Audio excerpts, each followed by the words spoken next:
Good morning, everyone. Just going to give folks a few more minutes to turn up before we officially start the presentation. But good morning. Thank you for joining us today. We'll do formal introductions in just a couple of minutes. Just going to give folks a few more minutes to turn up.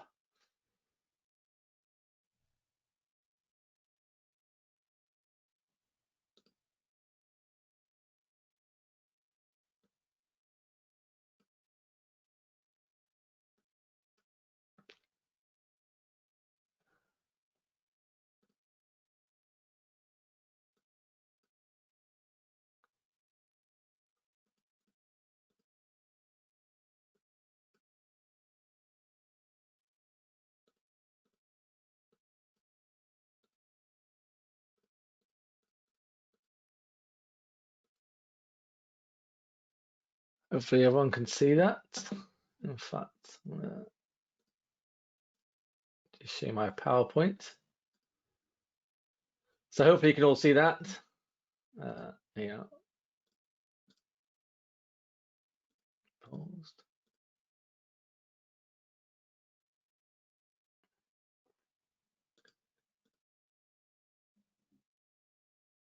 Great. Hopefully you can all see my screen. So just going to wait one more minute before we formally start the presentation.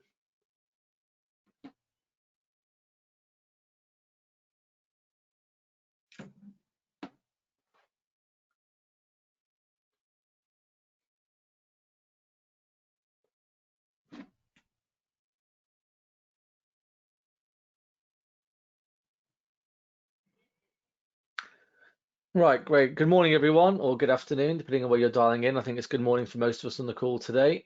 So thank you for joining this morning. Got about an hour's presentation, demo, and Q&A set up. Subject for today is how a purpose-built log management platform allows for observability at scale.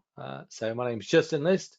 I am the commercial director for Humio for Europe. I've been at the company over a year and been in the logging space for about 3 years now. Joining me on the call is also James Mountfield, who's a principal solution architect, and he'll be going into the technical aspects and demo of how Humio is suitable for observability. We've set aside 15 minutes at the end for Q&A, so please, by all means, fire questions into the system, and we'll go through them at the end and answer them as best we can. So thank you everyone for joining. Let's start the presentation. So just a very quick recap in terms of Humio, and then we'll go into kind of the observability side. So, Humio, and you'll hear from James, is based on a very different architecture. It's based on a very modern architecture, a couple of years old. It takes a very different approach to other logging tools in the market, which really means it's suitable for today's kind of modern hybrid world and very suitable for observability, actually, and based on the notion of streaming data. So, the ability to get really low latency information in, and therefore data in, and therefore information out from your observability platform. We are 2.5 years old as a company, so raised over 30 million, Series A backed by Excel, Series B backed by Dell Ventures. We actually just got Gartner Cool Vendor, I think yesterday, which is pretty cool actually, so quite pleased with that one. Haven't put the logo on the slide yet, so Cool Vendor 2020.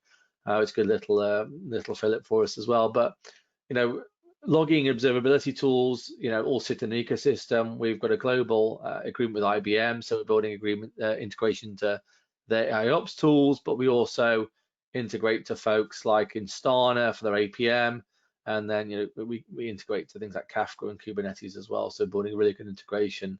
Just one thing to know about Humio is that we have kind of customers spanning, small startups to very large traditional organizations, Sparebank One, logging large amounts of data, across a very, traditional and modern hybrid infrastructure, in fact. So, observability, I might share my screen. So observability is when you're able to understand the internal system of a state from the data it provides. So, you can explore data to answer any question about what happened and why. If you have a system which effectively is a black box, then, looking at all the data, coming out of it will effectively tell you the state of that black box inside it. That ultimately is what we're talking about with observability. And obviously that black box can be your entire system end to end, or it could be individual components going on.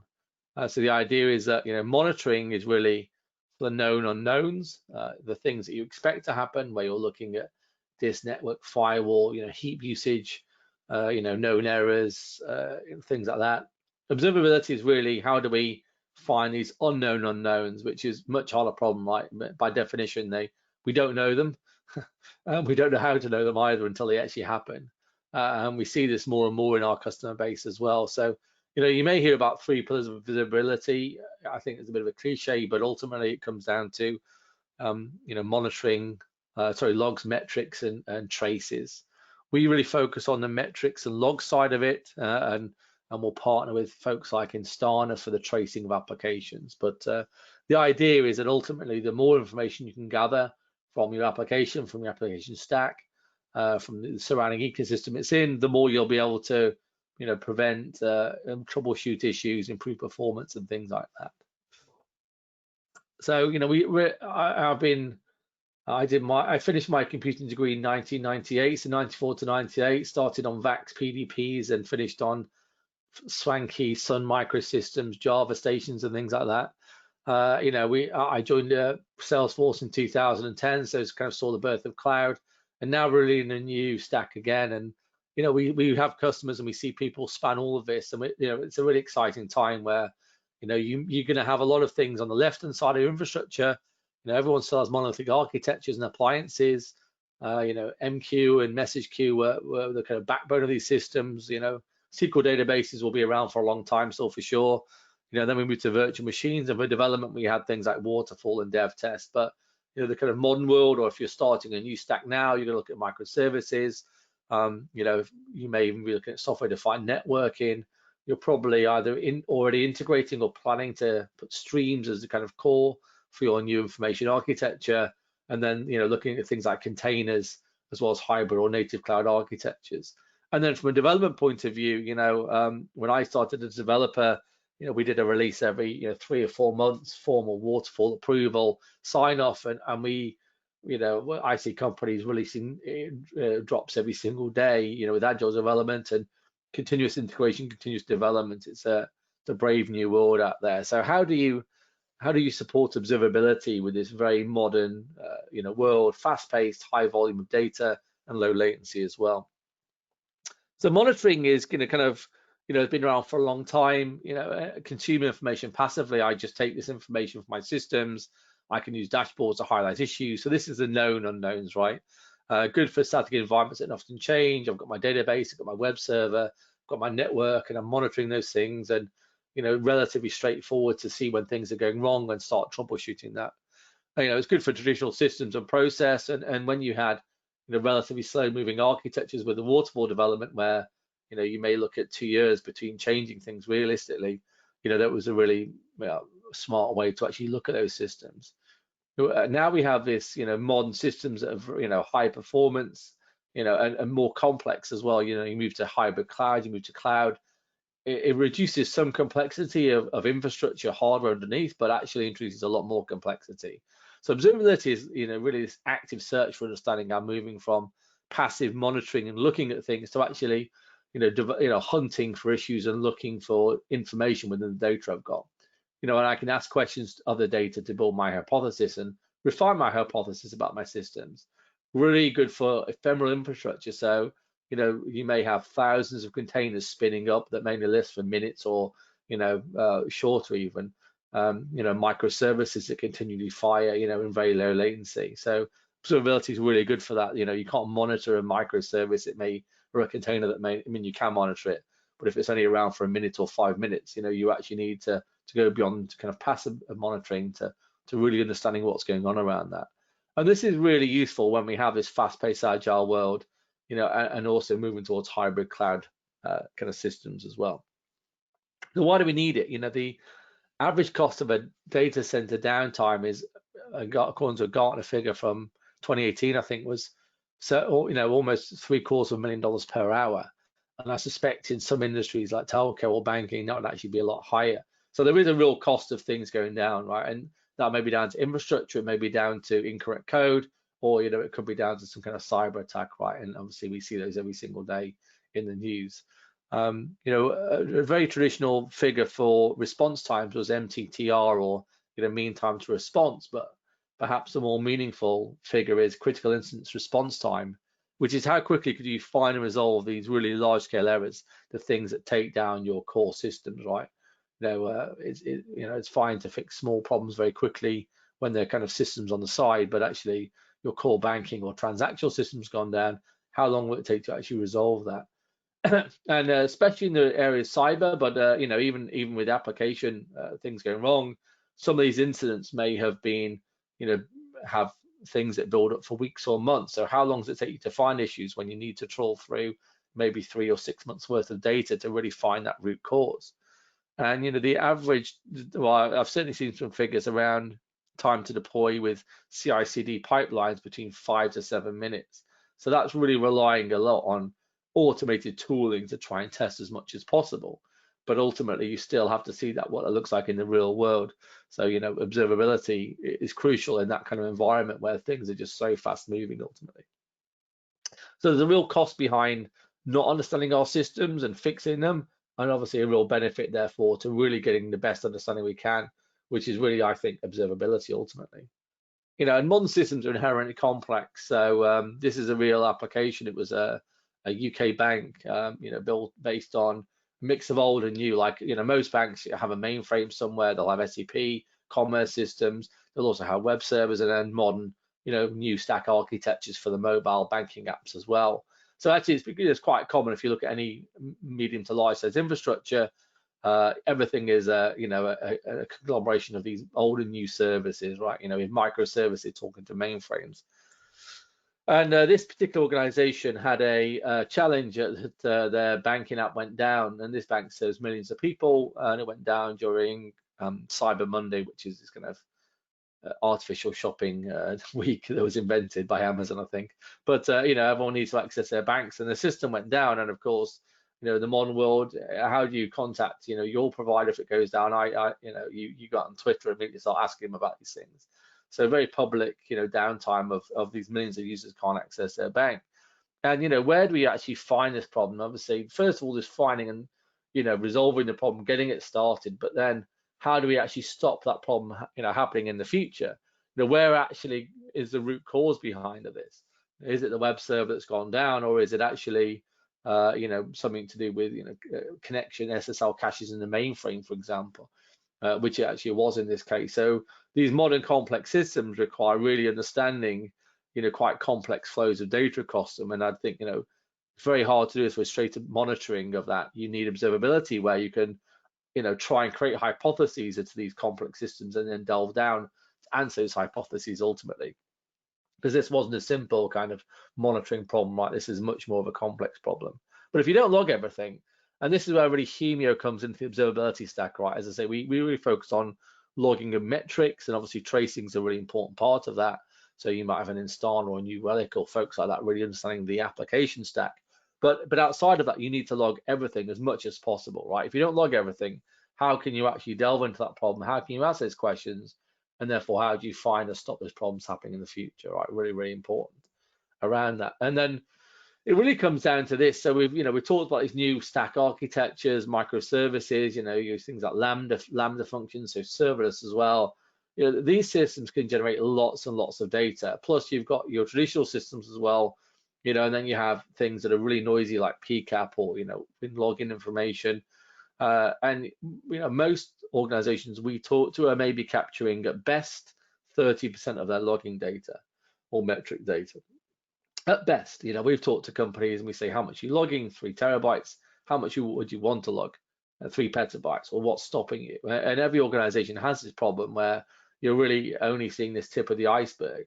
And if you're only capturing a small subset, so that's more like the monitoring, right, where we look at the known knowns or the known unknowns, then we're really not going to be able to solve the unknown unknowns because we're not capturing everything, and these problems can be very complex to solve. And this is what observability and Humio in particular will try to solve, right? How can we enable you to capture and make meaningful use of all that information that you're not currently capturing?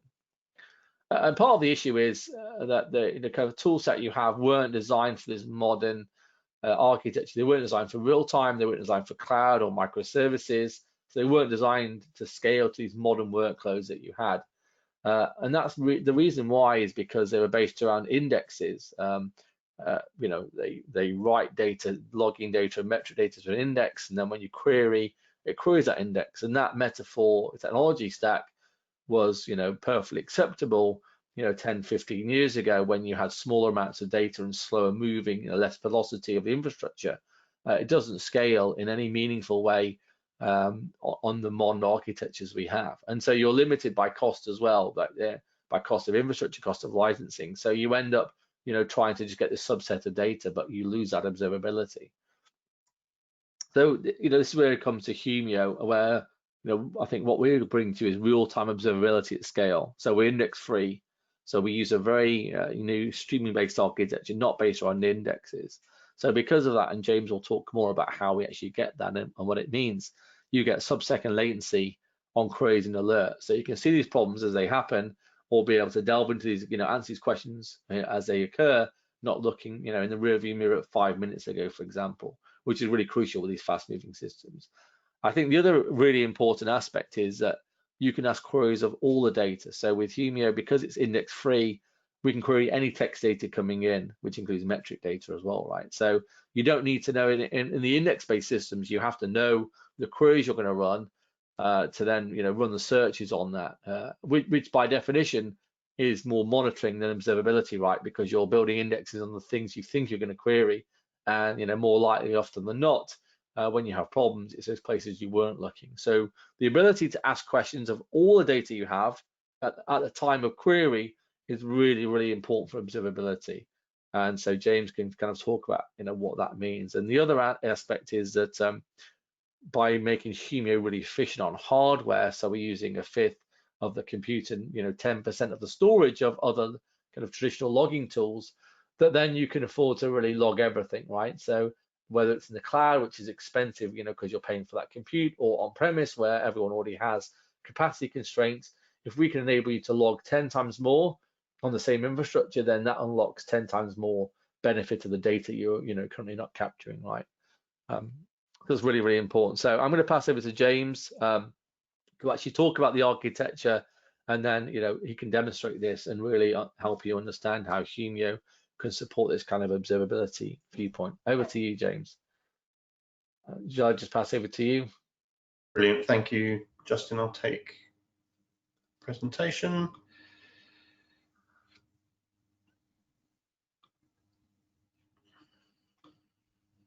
Okay, so you should be able to see my screen now. Great. So there's a couple of things I want to talk to, and I want to revisit one of the slides that Justin showed us as well. So, you know, this is really talking about the data that is in scope to bring into a platform like Humio. You know, we very often talk about log data in our marketing and the way we talk to our prospects. But the reality is that any human readable machine data is eligible to come into this platform. We've seen customers taking, you know, traditional log data from servers that they operate in their infrastructure for doing traditional operational monitoring. But when you're trying to expand that picture to, you know, the real overall observability, there are lots of other candidates of data to bring in as well.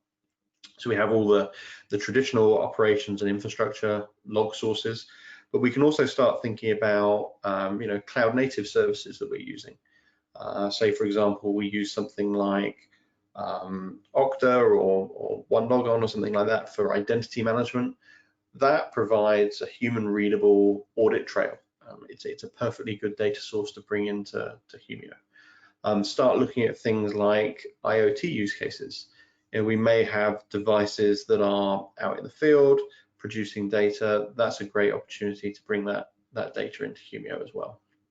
So as I said, anything that is human readable is a good candidate for data to bring into the platform. Now, once that data starts arriving at Humio, it actually moves through what we call the ingest and digest pipeline. And this is something that Humio does quite differently to a lot of the other technologies you may have looked at in this space. First of all, we really have focused very much on making that ingest and digest pipeline as quick as possible. So essentially making that data available to you as soon as it arrives within Humio. Part of the way that we do that is just based on the Humio architecture, but a lot of that time to access the data comes from the fact that we don't build indexes of this incoming data. There's very little transformational parsing that we need to do before data is ready for searching. So this ingest and digest pipeline, typically on a well-running system, is between 150 and 300 milliseconds. That's how long we're talking about between data being sent to Humio and you being able to search it. When we're talking again about observability, it's no good seeing what was happening an hour ago or 15 minutes ago. If you're trying to understand a problem situation, you need to know what's happening right now. And Humio does a really, really good job of giving you that real-time view of the data. A couple of other things come out of this pipeline as well. So things like live queries and alerts. This is again something Humio has put a lot of effort into making sure that they are both truly real-time, but also very, very efficient. We've seen a lot of other systems where you have to make real compromises around which pieces of observability you choose to include. Humio is designed to allow you to bring everything into that real-time view. Just to give you an example, we had one customer recently that was running a 3-node cluster of Humio. They actually had 6,000 live continuous alerts running across that data. So there were 6,000 different queries continually interrogating that data, less than 1 second latency there, looking for particular conditions becoming true. That's essentially impossible to do with other monitoring observability technologies, to have that many complex continuous queries running in the background. And then, just coming back again, this is what Justin was talking about, but why do you do these things? What are your goals in terms of gaining these insights or access to this data? And we traditionally have positioned Humio around an operational use case, run the business type work, making sure that your systems are operating correctly. The other use case that we talk to customers a lot around is security.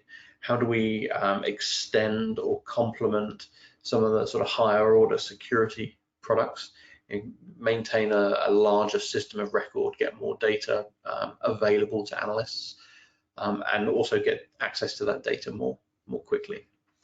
So they're the two common use cases, but we're also seeing a lot more of IoT monitoring coming out of this, infrastructure and ops monitoring, obviously, but also business insights. We've been surprised on multiple occasions about some of the business insight use cases our customers have built on top of this data. So really you have a huge amount of flexibility with what you do there. What I'm going to do now is I'm going to take about 20 minutes, maybe a bit less, to have a bit of a walk through Humio. Going to look at this from a user's point of view, and we'll touch on a few of the administrative topics as well, like how do we get data in, what makes Humio different to the other products on the market, why is it potentially interesting for you. So this is the sort of dashboard that we can get out of Humio.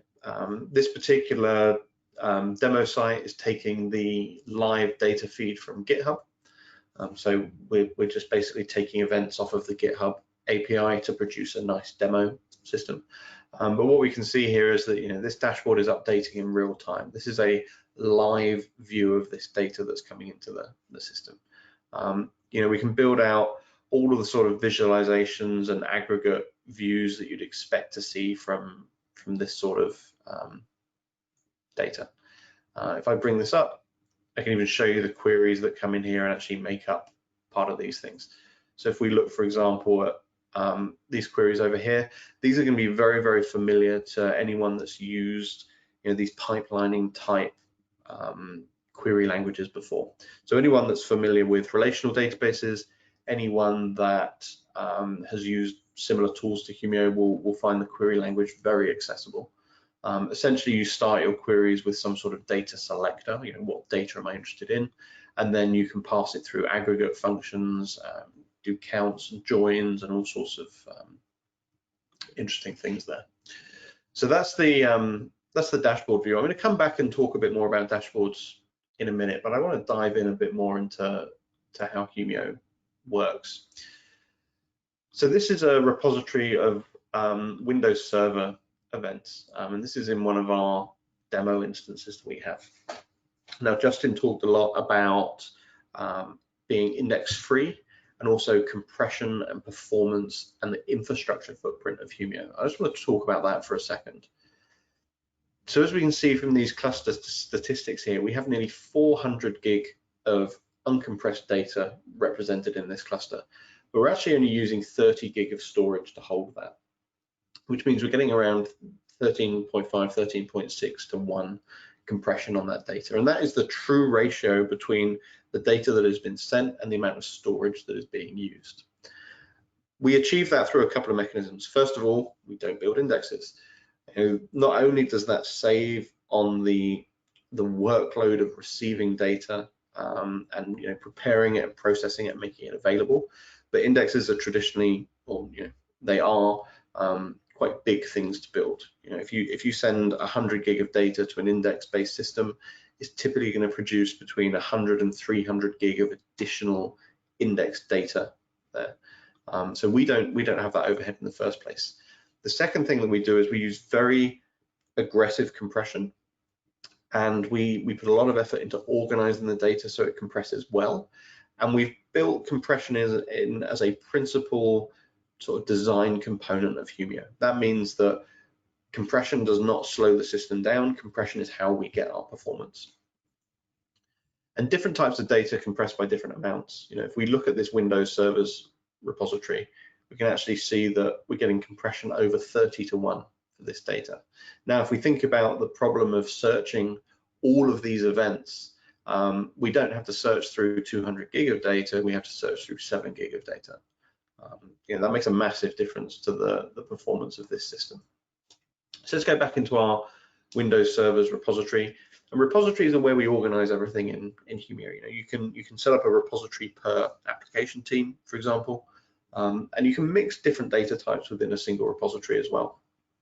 So here we can see we've got just over 1 million events from the last 24 hours. By default, when you open a repository, Humio will search all events in the last 24 hours.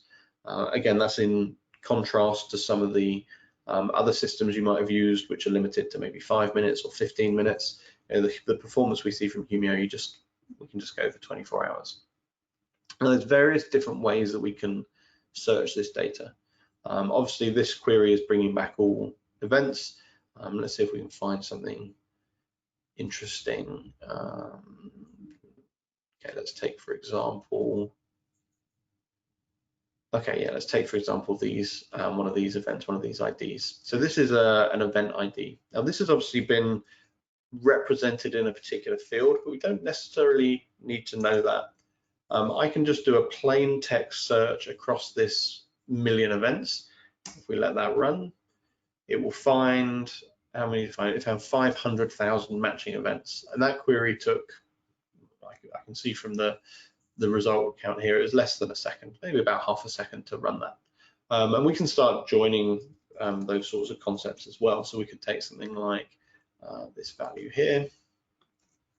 Again, we're writing completely naive queries here. Humio can instantly find that one matching event out of 1 million events for the last 24 hours. And we don't actually at this point need to understand anything about the structure of our data. Traditional systems have put a lot of emphasis on indexing particular fields, transforming things into a common information model or a sort of a standardized data model so that you can search it efficiently. Humio is so fast that you don't need to do that. You can do, but you don't need to. If we want to run an investigation from a security point of view that's related to a particular IP address, we don't need to understand what fields that IP address might be represented in. We can just search our data and start seeing where the results are coming from. If it's based on a particular user identity, or we're concerned about maybe a particular host in the network, what performance it has, or particular error code or anything like that. We can very, very quickly perform a very general search of our data. Now that said, let me just clear those out. That said, you'll see down the left-hand side here, we have a whole list of fields and attributes and some stats around them. This looks like it's coming from an index. This looks like it's coming from some sort of data schema, but it's not. This is the information in the events that Humio has discovered at the time at which the query ran.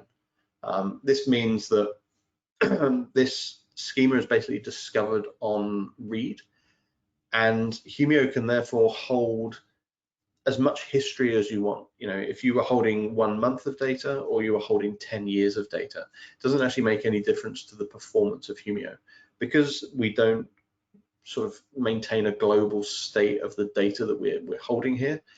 You can come in and get fantastic performance across really any period of retention of data. Users can use these things interactively. So for example, error messages, we could say, what are my top error messages in this data set? Again, it's done that aggregate pretty much in real time. And users can start building out these events as well. So this, for example, is looking at attacks on our Windows machines based on the username that's being attempted and the IP address that's originating those attempts. You'll see that this is actually a live aggregate, so this number is actually updating in real time as more events come into Humio.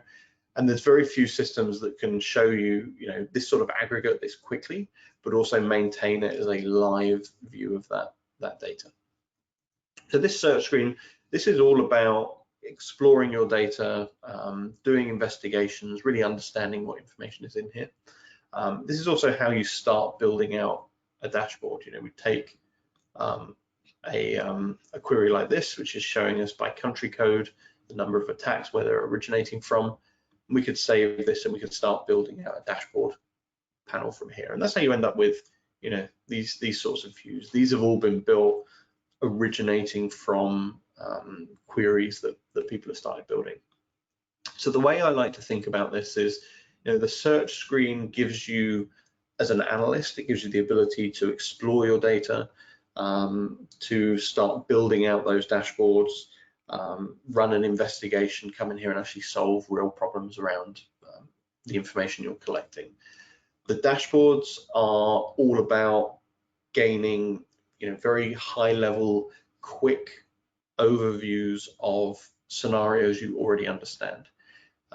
If you have something totally new happening in your environment, you may not have a dashboard built already for understanding that. But when you're looking to, make sure your systems are behaving properly, understand how users are interacting with them, all that sort of thing, this is what the dashboards are really all about. Very, very straightforward to build. Very, very high performance, very easy to get set up and start using. We do have a third screen here that's particularly interesting, because the dashboards and the searches, they're all about human beings, users coming here, interacting with the system and actually understanding the data. There's a second point that's really critical, and that's around automation. How do we start using the power of what Humio can do for us and integrate that with other systems in our infrastructure? From a security point of view, we may be looking to aggregate events to security products, SIMs, SOAR platforms, that sort of thing. From an operational point of view, it's really going to be about identifying critical conditions and proactively notifying users and engineers and all that sort of thing.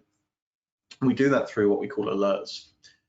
So take, for example, this is an alert set up around firewall exclusions being set up by applications that are running in the temp directory. It's a very traditional sort of indicator of compromise from a malicious piece of software. This is actually running now as an alert, and that means it runs continuously as a live query. This is scanning over the last 24 hours of logs, and this sees events as they happen in real time. Now, the moment this alert sees results, it will run what we call the notifiers. And you can have as many notifiers down here as you want. This is where you start building your integrations to things like Slack. If you want Humio to generate emails, it can do that. And it can also run completely custom webhook payloads. We've got some great templates around things like PagerDuty, OpsGenie, VictorOps, that sort of thing. But you can build any webhook payload that you want here. You can adjust the headers, you can adjust where it sends, etc., etc. So if you wanted to have an alert that looks for, maybe a certain number of errors from particular applications, and then automatically create a ticket in a Jira system, for example, you can absolutely do that. So this is what the alerts are all about. Search, analysts, understanding your data, exploring what information you have. Dashboards is all about presenting those known scenarios of data to users and making it so that users can understand a complex situation quickly. And then the alerting is going to be that integration out to other systems to sort of help forward aggregate information out. So they're the three main points of interaction in Humio. A couple of other things to talk about while we're here. So first of all, I mentioned right at the beginning that Humio organizes its data and its users into repositories, and you can have basically one repository per application team, per business unit, per system, however you want to organize it. We also support a object type called a view, and a view allows us to build basically an aggregate across multiple repositories, and we can filter what we choose to include there. So we can do something like this. And then we could call this view like web front end. And this is going to present basically the filtered aggregate of data from these different repositories as a new view on that data. Completely has its own set of permissions, its own set of dashboards, its own set of queries. So you can build a real matrix layout of the way that you collect and store data, but also the way that you allow users to access it and the way they can organize those queries and views and alerts and things that are interesting to them. That's an important concept to understand. A couple more things that I want to talk about. So one of the questions that we very commonly get at this point is, how does Humio storage work to get such good compression, such good performance, etc., etc. I've actually written all of that up into a blog post. It's got a slightly provocative title to catch people's attention, but this is well worth reading. This talks really in as much detail as we can about the ways in which Humio does things differently. The traditional assumptions that people have made around indexes being required, compression making things slow, that data sets become less manageable as they get older. These things just don't hold true anymore. So this is a really good article to read if you want to understand a little bit more about how Humio actually gets that performance and gets that low infrastructure footprint. The other thing that is really interesting, and let's look at a bit from here, is the way that we can actually scale Humio. Lots of people want to understand, what sort of investment do I need to make in the infrastructure to run this service, as much as the way I use it, etc., etc. So this is what we would, this is a 3-node cluster of Humio. So you can see we've got 3 different nodes in this environment. We can see how much storage those nodes are using, and then down on the right hand side here, this actually shows us how the data is partitioned out across our cluster. So this cluster is set up with a target replication factor of 2.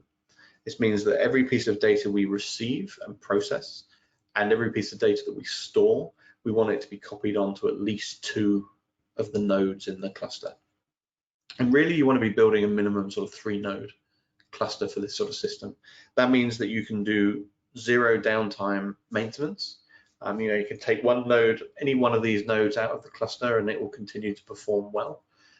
That means you can do operating system maintenance, infrastructure maintenance, or even rolling upgrades of Humio without interrupting the service, because that's pretty critical. If you have a requirement from real-time observability of your data, you want to be able to upgrade the system and maintain it without having to interrupt the service. Because Humio is a relatively new product, this has all been built in as sort of principal capabilities within the tool. So everything that you need to do around cluster management, you can manage through the Humio interface. So don't be intimidated by the idea of running, this as a cluster. As for the scalability, it's always a bit difficult to judge because it's based on the way that users use the platform. But based on a standard hardware profile of, say, 48 CPU, 128 gig of RAM, some local fast storage, you can generally receive about 1 terabyte of data per node in the cluster. So a 3-node cluster built to that scale will receive 3 terabytes of data a day with no problem. And that ingest should use about 20% of the capacity of the cluster, the compute capacity. So there's still lots of capacity left for users to run queries, build dashboards, etc., etc. So Humio is very, very efficient. And if we compare it to some of the traditional index-based tooling, especially those based on things like Elasticsearch, we generally use less than 10% of the infrastructure to achieve the same thing. In reality, it's more like 5% of the infrastructure to achieve the same level of ingest, but still get much, much better search performance. So that's a little bit about sort of the installation and scalability. The final thing I want to talk about is how do you get data in to Humio? Because this is, again, somewhere where Humio is a little bit different to some of the other tools that you might be used to using. We've got a lot of information on our documentation page. So docs.humio.com is another great resource for understanding how the platform works, understanding how to make use of it.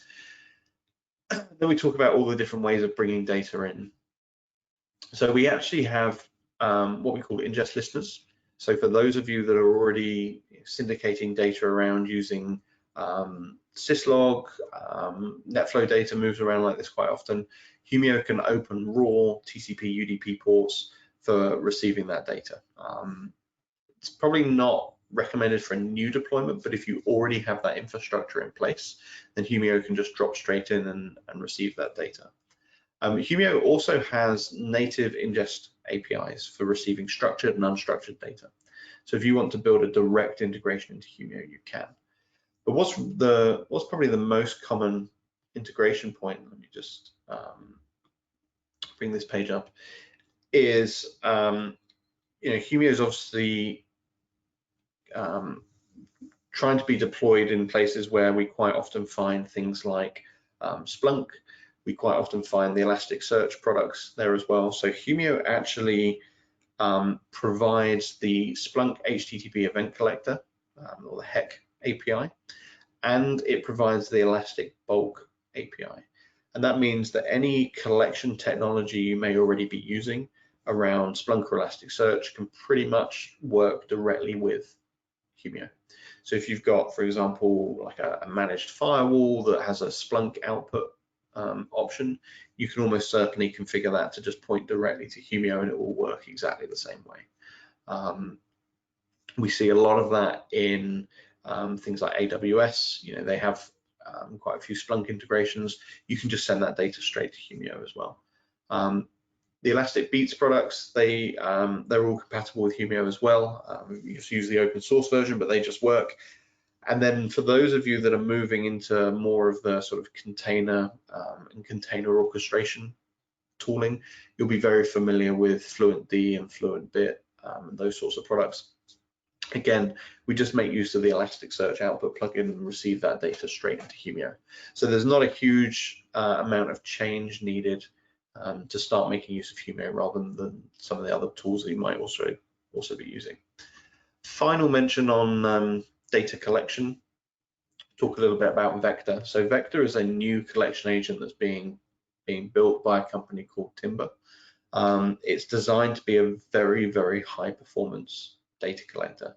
I've seen small instances of Vector successfully ship 10 terabytes of data in a day with no problem.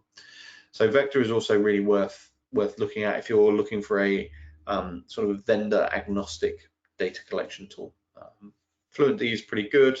Vector is better, in my opinion. Now, one of the things that we're doing as part of this webinar, because obviously you guys are all muted, is if there's any questions at all, we'd really encourage you to use the Q&A section within GoToWebinar. We've actually had a few questions come in already, so I think me and Justin are going to spend a little bit of time answering some of those questions that have come in. But if you do have a question, please enter it into the GoToWebinar Q&A section, and we'll get to you in just a second. Justin, have you got any other questions that have come in? Yeah, here's a first question for you. Can an alert trigger an automatic action, e.g. add more resources? Yeah, absolutely. So if we come back to our repositories here, you can actually take these alerts and configure whatever notifiers you need. So in this case, we've got notifiers sending emails and notifiers sending a message to Slack. We can actually just as easily build a webhook payload that would be something like say trigger scaling, something like that, and then we can send that webhook payload to any sort of ops orchestration tool that we might be using. Maybe we've built our own Lambda functions for triggering scaling within our cluster, or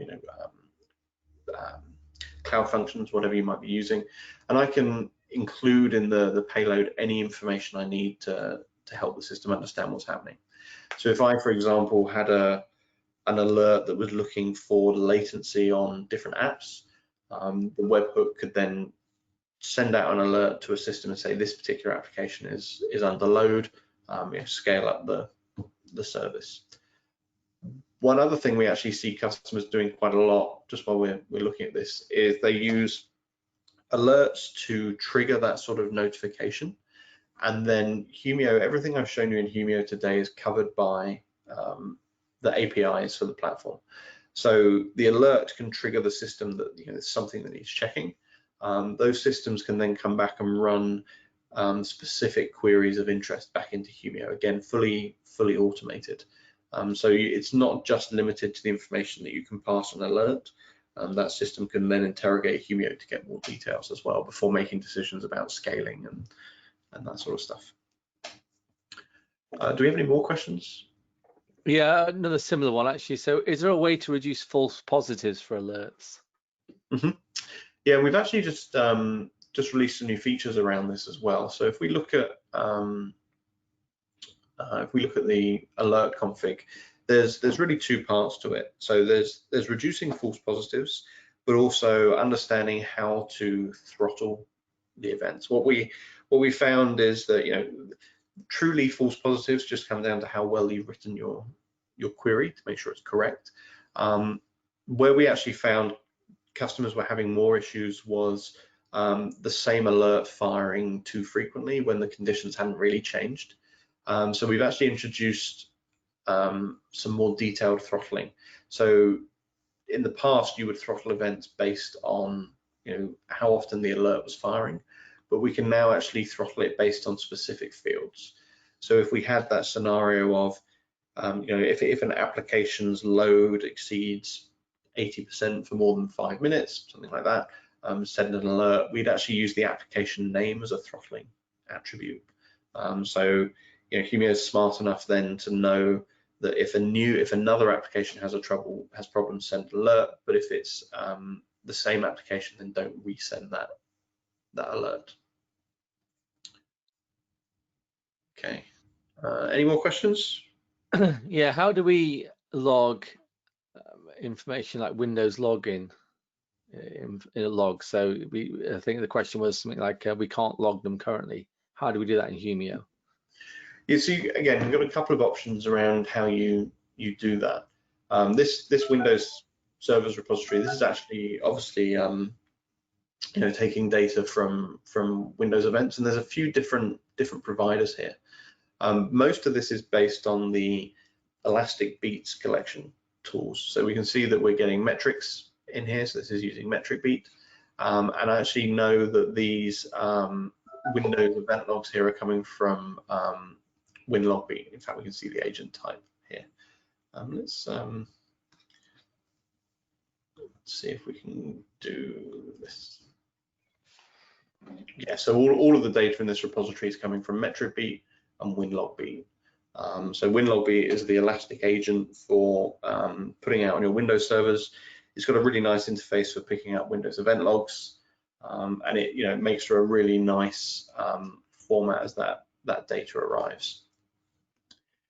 One other thing actually related to those Windows event logs, and this is going to be important for anyone collecting that sort of data. This is what we call enrichment in the product. So under this files section, you can actually upload your own lookup files. So in this case, it's allowing us to correlate Windows event codes to their human readable descriptions. So it's just worth mentioning while we're talking about things like Windows event logs and that sort of stuff, you can further enrich that data, even if the data collection agent you're using doesn't have all the information. I had a really good example just recently where I was collecting a lot of logs from an open LDAP server. An open LDAP has a lot of sort of integers representing different connection states and all that sort of thing. So we created a lookup file so that we could make the open LDAP logs a lot more human readable. So yeah, collecting logs from Windows, one of the easiest ways to do it is WinLogBeat. And you can further extend that information that you bring in with these lookup files and that sort of thing. One more question, do you support purely on-premise systems?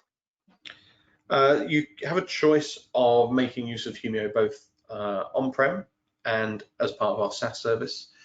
It's actually difficult, there's a huge number of options about how you deploy Humio. So the first one is you can obviously go to cloud.humio.com.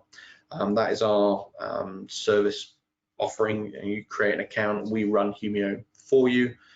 You operate in that environment, no problem. The other option is to obviously take the Humio technology and run it in your own environment, and that can be traditional on-prem, as in physical servers or VMware or whatever you're using. You can run it in public cloud. We've got customers that have done very large deployments in AWS, GCP, and Azure. We actually run our own cloud service in AWS. And Humio is designed to be able to run in what I call like a traditional install. So installed on a virtual machine with service files to start and stop the service, etc., etc. But the Humio itself is actually distributed just as a jar file. So we provide a Docker container image. We provide Helm charts for Kubernetes.